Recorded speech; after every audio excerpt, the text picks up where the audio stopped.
Coba bayangin deh, ada sebuah eksperimen super besar yang rencananya bakal mengubah wajah ekonomi di lebih dari 80.000 desa di seluruh Indonesia.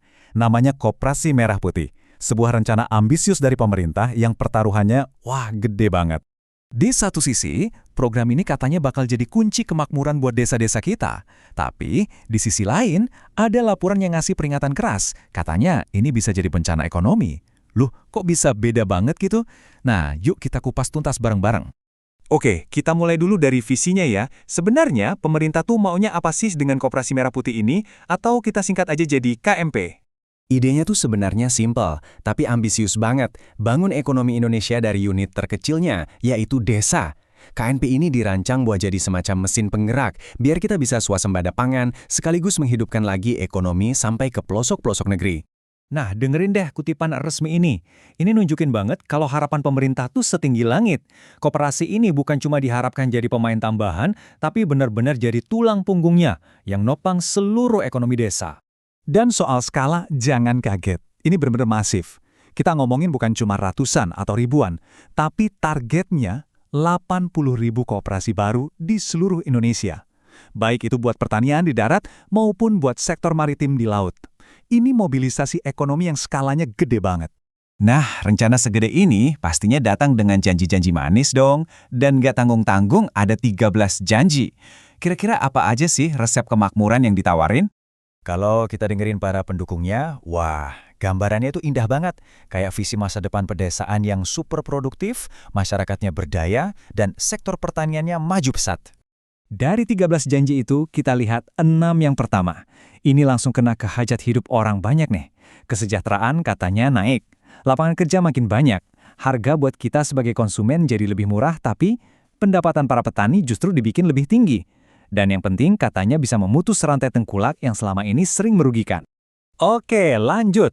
Janji-janji berikutnya lebih ke perbaikan sistemnya. Rantai pasok dibikin lebih pendek, akses ke bank jadi lebih gampang, UMKM lokal didukung, kemiskinan ekstrim ditekan, sampai inflasi di daerah bisa dikontrol. Pokoknya kayak paket komplit buat berdayain ekonomi desa deh. Gimana? Kedengarannya kayak solusi ajaib kan? Semua masalah ekonomi di desa seolah-olah bisa langsung beres. Tapi, tunggu dulu, apa iya semudah dan sesempurna itu? Nah, disinilah ceritanya berbelok tajam. Ada analisis kritis dari Center of Economic and Law Studies atau CELIOS yang ngasih gambaran, wah, 180 derajat beda, penuh risiko. Dan mereka langsung kasih kejutan pertama dengan angka ini. Bukannya untung, KMP ini malah diprediksi bisa bikin ekonomi kita rugi sebesar 9,85 triliun rupiah. Wow, laporan ini nggak main-main. Mereka nunjukin risikonya gede banget. PDB bisa anjlok, lebih dari 800.000 orang bisa kehilangan pekerjaan.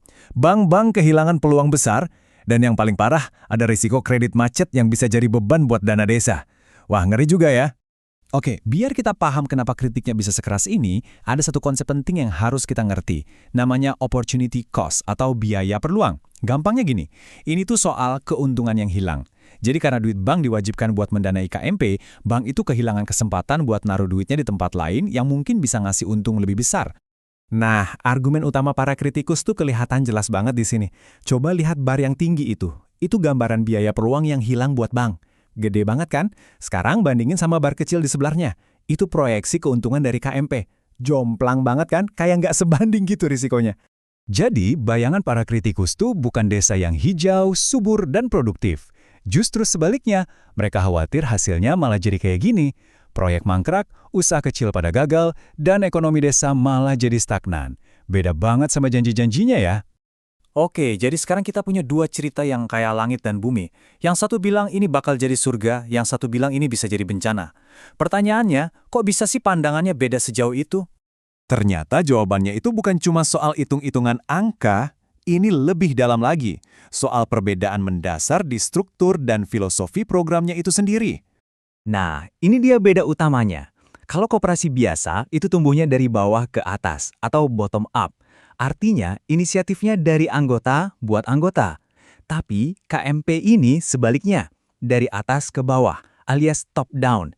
Jadi kayak diarahkan dari pemerintah. Dananya juga beda. Yang satu dari simpanan anggota, yang ini dari APBN dan Bank BUMN. Ini bukan cuma beda teknis loh. Ini soal DNA-nya yang emang berlawanan. Nah, dari sinilah muncul keraguan-keraguan besar. Pertama, emangnya bisa satu resep yang sama cocok buat 80.000 desa yang beda-beda? Kedua, jangan-jangan program ini malah membunuh BUMDes atau usaha desa lain yang udah ada.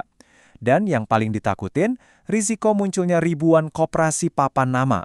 Jadi koperasinya ada di atas kertas doang buat nyerap dana, tapi bisnisnya nggak ada. Wah, bahaya banget kan? Pada akhirnya pertanyaannya balik lagi ke kita semua.